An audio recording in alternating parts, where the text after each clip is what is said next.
Hey guys, Gary here from RVLiving Life. It seems we have never-ending problems with our Aquahot, and like most people that have it. So today I'm replacing the control thermostat, and to do that I have to drain the glyco out of it. So I'm doing that now.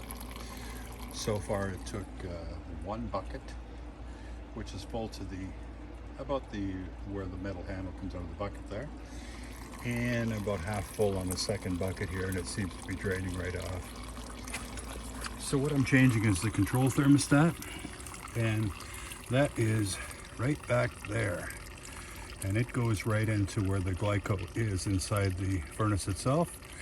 And to change that you have to drain the glyco out. So the reason I know that that's the issue is if I unplug these two wires and I put a jumper across them, the furnace starts every time. And without doing that, the furnace will not start. So I'm pretty confident that it's the control thermostat that needs to be changed. So I had a 7/8 deep socket. This is the control thermostat. It's out now. And to get it on there, you have to tuck these wires up inside the head and then take it off. There's these fancy sockets you can buy with a slot on the side to pull the wires out and all that, but you don't need that. Just tuck them inside, it comes right out. It's got some Teflon on here, Teflon tape. So when I put the new one in, I'll have to replace that. Pretty simple job so far. Well, there's the difference between the look of the old and the new. Sure looks pretty. Hopefully it'll work great. So this is what I was talking about, how you really don't need a special socket for this. You can just tuck the wires inside, coil them around a bit, and there you go.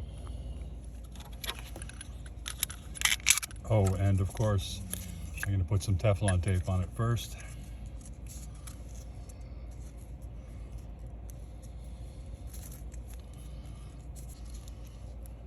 There we go. Looks good. Maybe one more time around.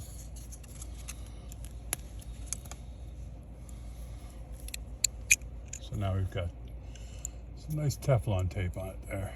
Seal it up nice. Get it back inside the socket. And let's see if we can get it in place here. Goes right in that hole back there. Just get it started. Seems to be starting quite easily.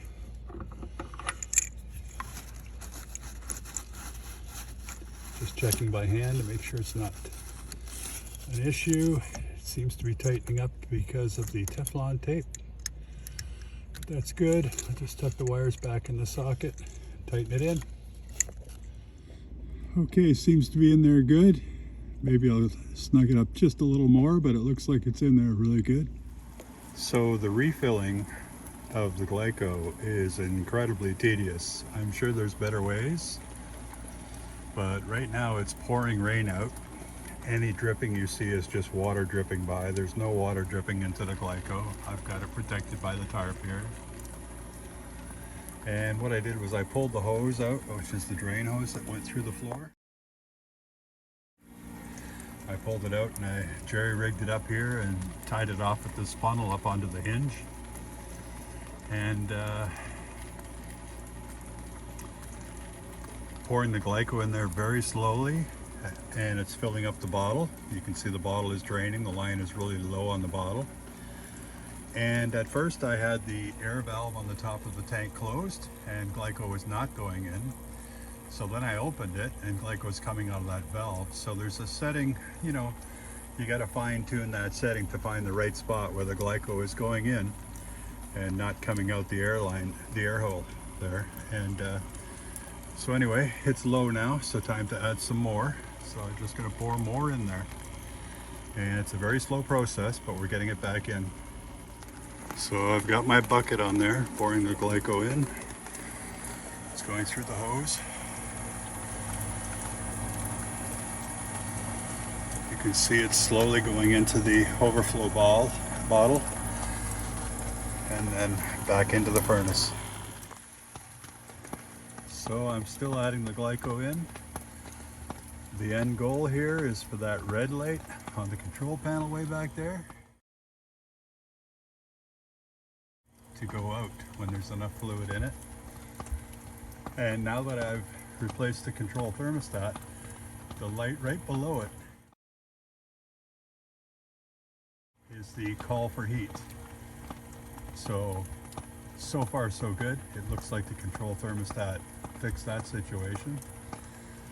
I've got the furnace on, and this pump down here is vibrating and spinning.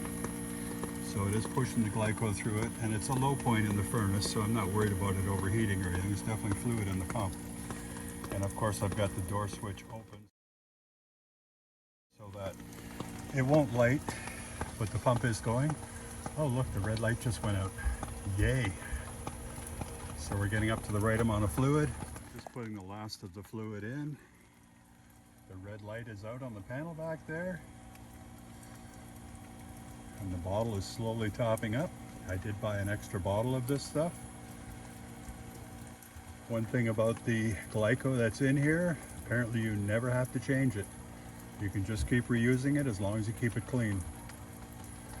The new stuff is in a almost clear yellow bottle. It's quite a difference. I'll show you that when I'm putting it in. I've just noticed that I'm starting to fill it up, and it is starting to drip out of there a little bit. So I've tightened that air valve up a little bit, and it's slowed it down. So I'm going to keep trying to leave that open as long as possible, get all the air out of the system, and then I'll tighten that up before I'm done. So it's full. I've tightened the air valve there and right down there to stop the air bleeding out. The lights on the board are on appropriately.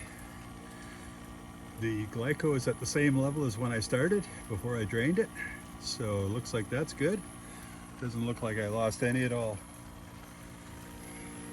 The control thermostat is in, so it's just a matter of pushing this little button in here and see if it's going to light. Fans on.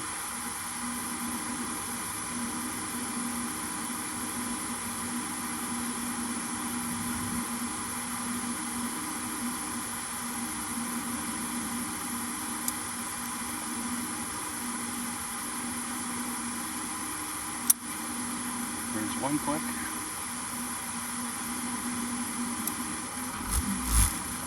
Yep. It's lighting.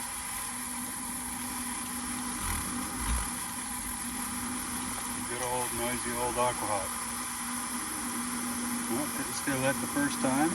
Probably the flame sensor needs to be cleaned. Let's should try it again. But that is definitely the first time it tried to light in a while.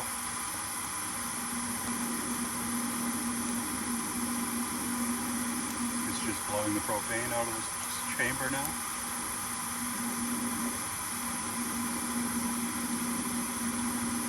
I got to get inside. It's really starting to rain out here now. Come on. Click.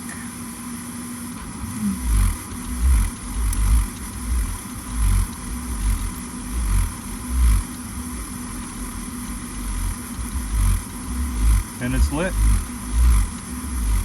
So that's the ridiculous noise it makes until it warms up. It hasn't been run for a while, so it's cold.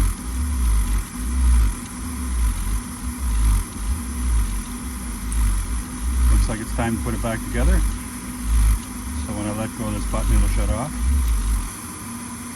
You can also adjust this here as to how much air is going into the system, and that would make it rumble less, but it also makes it howl, which is not good either. But anyway, it looks like great success. So I'm just going to put together what's required today to get this thing working, and then I'm going inside. And I'll get the rest of this back together when it's not raining. Thanks for watching. Gary Sallow, RVLiving Life. Take care, everyone. Bye now.